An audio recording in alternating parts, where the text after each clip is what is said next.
In this video we are setting up a 90 centimeter planted tank for my African butterfly cichlids.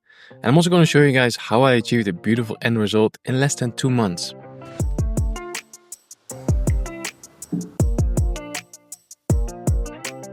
So this is the only tank that I don't keep in my aquascaping studio. This one is downstairs in the living room.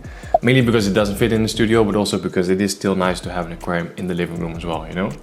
So the ScaperLine 90, I've had this tank for a while now. I've made 2 layouts in it so far. This is going to be the 3rd one. First layout was a bit of a triangular style composition with a dwarf hairgrass carpet, a lot of stems in the background. Second layout was sort of like a planted Africa tank. So I had a lot of big hardscape with Bolpitis, Anubias, Red Lotus, Aponagitons, that kind of things. And then I stocked it with African fish as well. So we had the African butterfly cichlids, the blue-eyed Congo tetras, and the African banded barbs. All those fish are going to go back into the new layout as well. I've actually taken down that layout yesterday, so took everything out, cleaned the tank, so now we can have a fresh start. And before we start scaping, let's do a quick rundown of the equipment. So starting with the tank and the cabinet, this one is from AQUASOIL. They call this the ScaperLine. So these are available in 3 different sizes, 60, 90 and 100. This is the 90, so it's measuring 90 centimeters from left to right, 45 centimeters front to back and also 45 centimeters tall. So the holes are roughly 200 liters or so. And then the light, this is the Skylight Hyper Spot. Basically it has everything that you want from an aquarium light. You can control over here your phone, you can make schedules, sunrise, sunset, change the intensity, change the color. It's amazing. And then underneath the tank in the cabinet, well, it's empty right now, but here I'm going to have the AQUASOIL Biomaster 850. Currently I have the filter running on a tank upstairs just to keep all the beneficial bacteria alive, you know. So it's quite a high-tech tank. I'm also going to be using CO2 and I want to start using this device again. This is a CO2 reactor and it basically makes your CO2 invisible, which is funny because CO2 is invisible, it's a gas. But when you inject it into your tank, you always have these tiny micro bubbles coming from the diffuser. With this thing, you kind of fully dissolve the CO2 before it enters your aquarium. So it's quite interesting. I'm going to install it later. Let's first start scaping.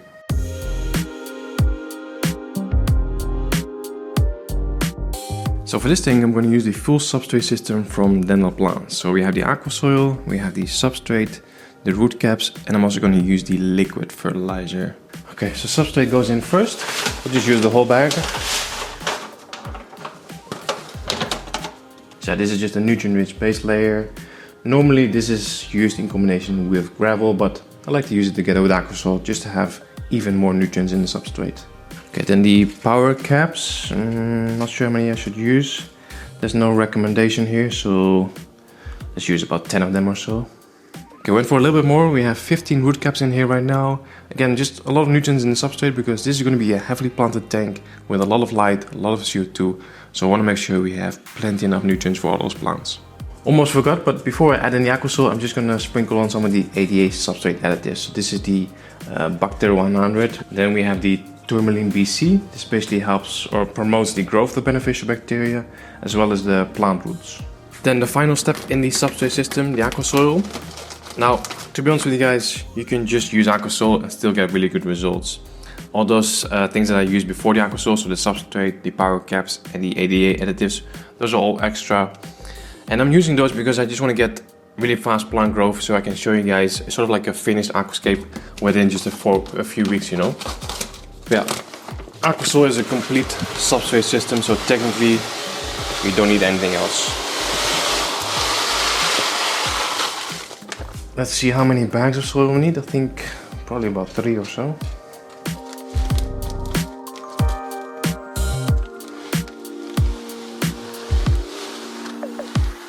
Okay, so that's 2 bags in. Could be enough, but I think we need a little bit more. Yeah, I have a small 3-liter bag, and I think if we add this one, then we're gonna have enough substrate. Okay, substrate is done, and as you can see, we have a bit of a curve. I did it on purpose because this time I want to go for an island style composition. So I'm gonna have a lot of stem plants in the center. I'm gonna trim them in a bit of a dome shape as well. So with the more substrate in the center, the stem plants are going to be closer to the light already. They're going to grow taller, they're going to grow faster, and that way it should be easier to trim them, but let's see if it works that way.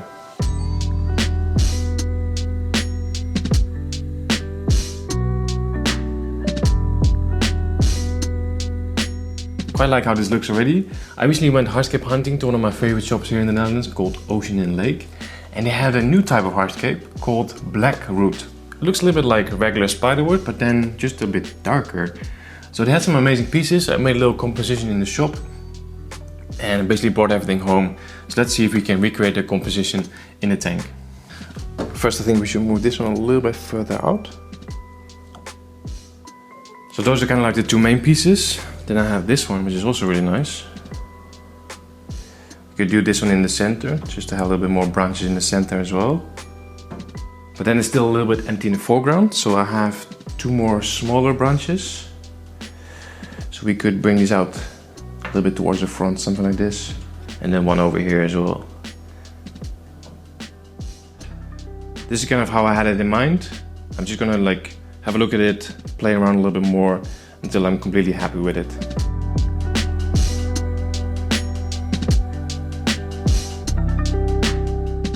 Starting to look pretty good already. I think we're about 90% there in terms of the wood structure. The only thing I don't like at the moment is this piece right here, because you can see where they cut it. It's a bit too straight as well. I also need to add in some rocks because otherwise, yeah, I mean the wood is going to float, so we need to glue it down to something heavy. So I have a few black lava rocks. Let's add them in and let's see how that looks.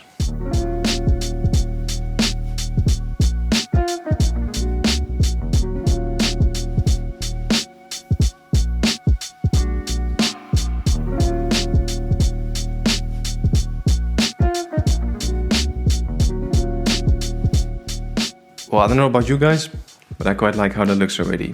So I've added 7 lava rocks in total. So we have one here, one behind the wood, one on top over there, one in front here, one more on the back, one here, and then a small one over here. Really happy with how the hardscape looks, and I love how simple it was to make as well. It took maybe like 10-15 minutes or so.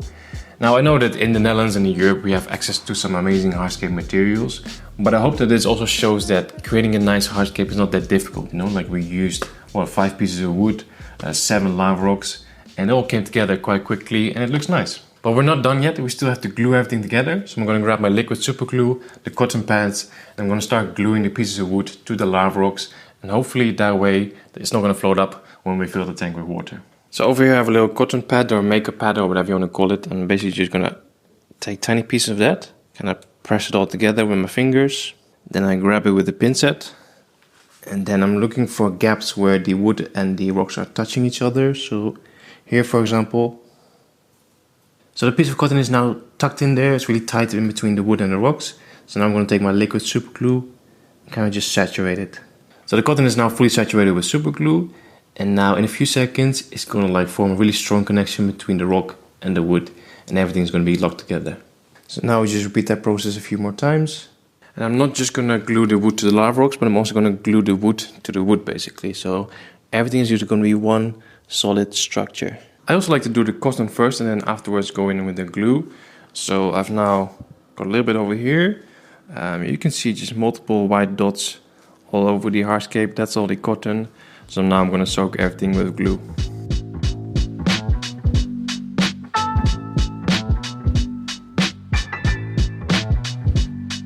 And because the hardscape is completely black, those white cotton pads, they really stand out. So I want to cover them up.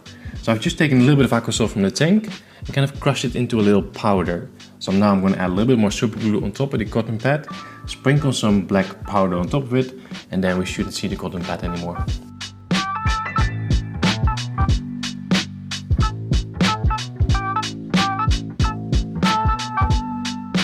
Okay guys, hardscape is done. Everything is glued together.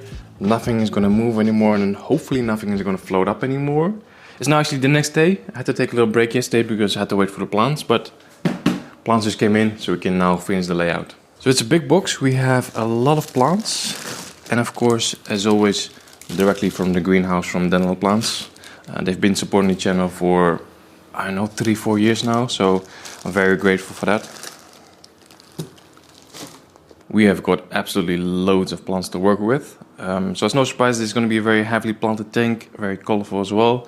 Just to give you guys an idea what I'm going for. Foreground will be Monte Carlo. Midground will be a mix of Helantium as well as Blixa. and as weapons. And then in the background we're just gonna have all types of colorful stems basically.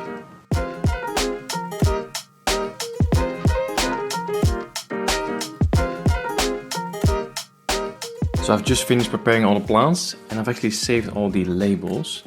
So what I'm going to do now is make a so-called planting map. So with the labels, I'm going to kind of determine the best position for each plant in the tank, making sure that I don't put too many green plants next to each other, too many red plants next to each other, making sure the mid-ground is nice and balanced. So just going to take a few minutes, place all the labels in the tank where I think plants should go, and then after that we can start planting. So planting map is done, so now I can kind of show you guys what I have in mind. So like I said, foreground will be Monte Carlo, and it's going to go towards the sides as well. So basically where that one is, that's where I'm going to stop with Monte Carlo, and then I'm going to continue with the Lanthium quadricostatus. I'm going to do exactly the same on the right side as well. Then this open patch in the foreground will be Blixa japonica, and then more on the right side towards the branches I'm going to use the S repens on the right side, and also on the left side between the rocks and the branches. Then in the background we first have Rotala aitra, and behind that we'll have the Rotala laos. Next to that we're going to have the Limnophila hyperoidoides. All the way in the middle we're going to have the Hygrophila corymbosa Thailand and the Persicaria Sao Paulo. I'm also going to have a little bit of Pogestemon quadrifolius mixed in the background. And then I'm going to finish on this side with Rotala again, this time the Rotala rotundifolia. Now planting is going to take a little while, so I'm actually going to start filling the tank up with water just really slowly.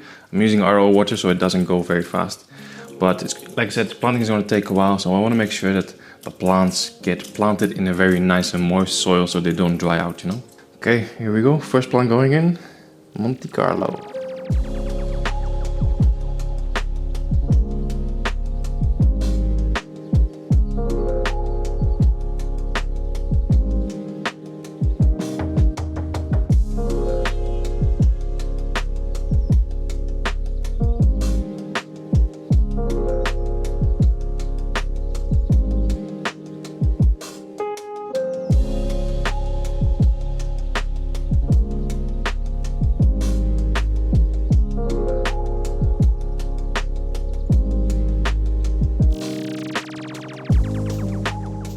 Okay guys, planting is done. That was quite a big task, but I really enjoyed it.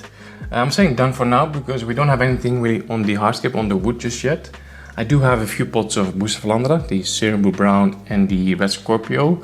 But if I add those boos right now, they're for sure gonna melt because they just don't like a new setup. So I might add them later, but I'm also not really sure yet what I wanna do with the wood. If I wanna cover it up or just leave it open. So this is the planting now. I'm gonna see how it looks in a week or in 2 weeks, and then we can always make some adjustments.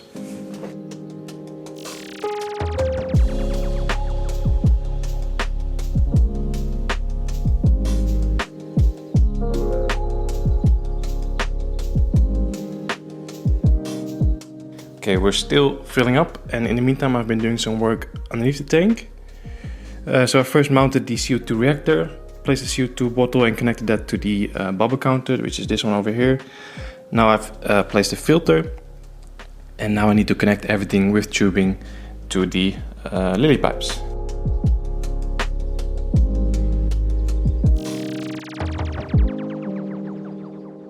Okay, I think we're all good. I think we're all connected. So just to show you guys how it works, from the filter we're going to go into this first small chamber here from the CO2 reactor, and then it's going to get pushed into this second chamber. That's where the CO2 and the water will get mixed.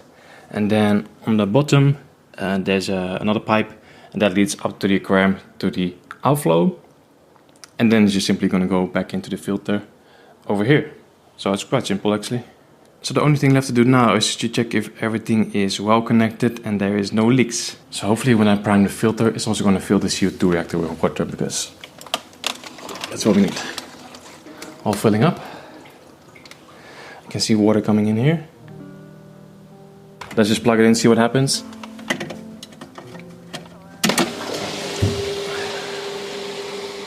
I don't see any water yet, so I think we're good.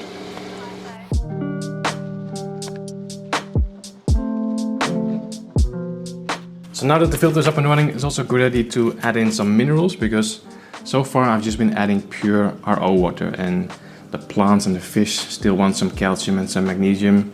And this is by the way APT Sky, a water booster. So this adds calcium, magnesium, iron, trace minerals for optimal GH levels.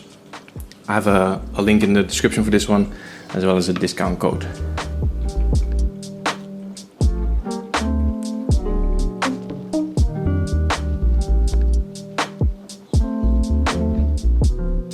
Okay guys, tank is all filled up, all the equipment is installed. Last thing I want to do is set a little light schedule.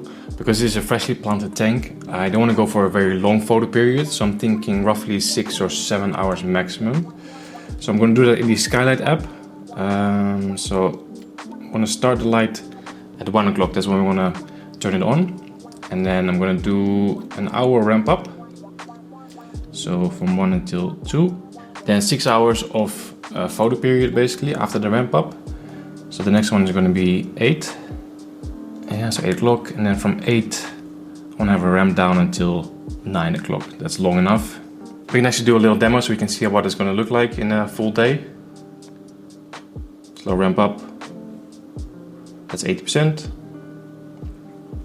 6 hours.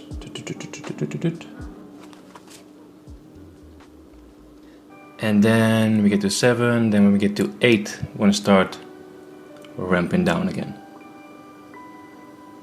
I think that's good.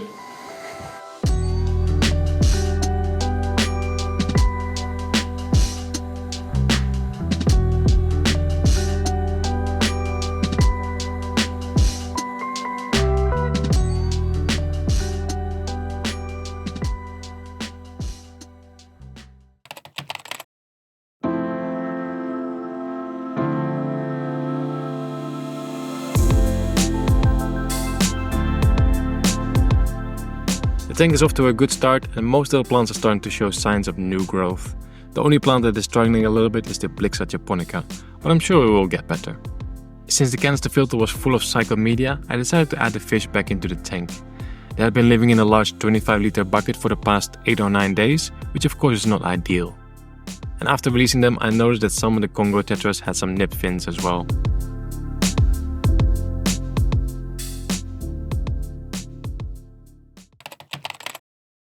A week later, all the fish were doing much better and their beautiful colors are starting to show up again.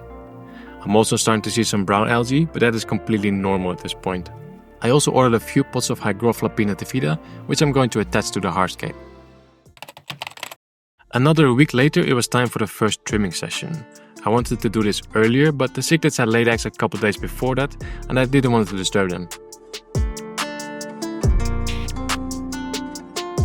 Here's how the tank was looking a few days after the trimming session. At this point the babies from the cichlids had started swimming as well. I love watching the parents protect the fry, and maybe with this new very densely planted layout, some of the babies will manage to survive and grow up.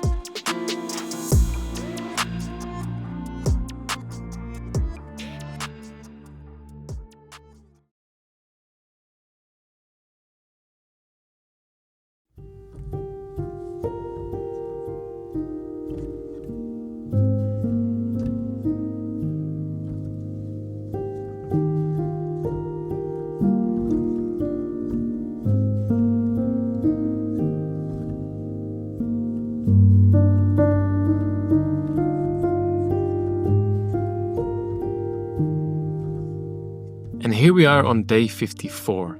Right now the tank is doing really well, there's barely any algae left, and most of the plants are looking super healthy. I really could not wait to show this tank to you guys, so for the past 2 weeks I've increased the light intensity and started dosing more fertilizer to get everything ready for the reveal.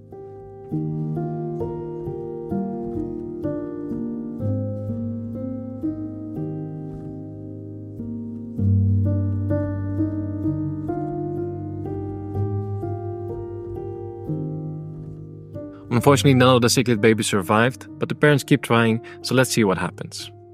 I could of course separate some babies and grow them up in a small tank, but I just want to let nature do its thing.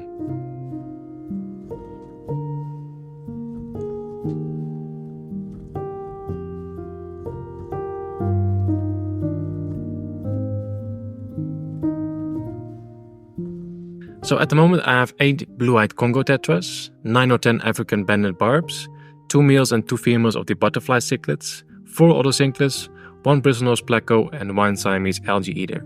Let me know in the comments if you think that's too much or too little, and what you would do differently.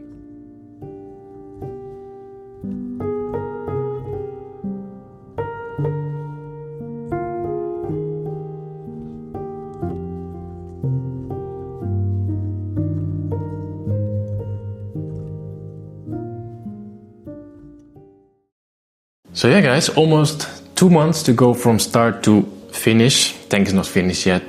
There's definitely still things that we can improve. And there's a couple plants in here that are not doing so well. For example, over here we have the Hypogostemon deccanensis. Somehow seems to be struggling a little bit. I've also added some Hygrophila araguaia in the foreground, which is also not really growing very well.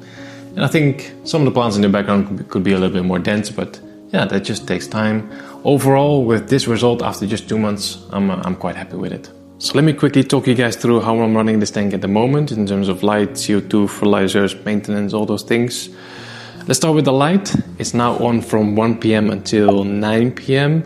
1 hour ramp up, 1 hour ramp down, and in between that it's on 100% intensity. I think we started with an hour less and also less intense. So I've increased the intensity and I've also actually lowered the light. So I'll overlay a clip from day 1. You can see that the light is significantly lower, closer to the water surface. Then the CO2, of course I'm still using the CO2 reactor. The CO2 bottle is behind the filter, you can't really see it. CO2 starts at 10 a.m, so actually quite early, and it stops at 8. I've removed the drop checker for filming, but the drop checker is really nice and vibrant green during the day. Still really happy with the CO2 reactor. It's definitely making the water nice and clear. No CO2 micro bubbles. Okay, then fertilizer. As I mentioned in the beginning of the video, I'm going to be using the Dental Plants Liquid Plus. I'm not sure what's the recommended dose here. I actually never checked. So for 200 liter tank, it's 10 pumps per week.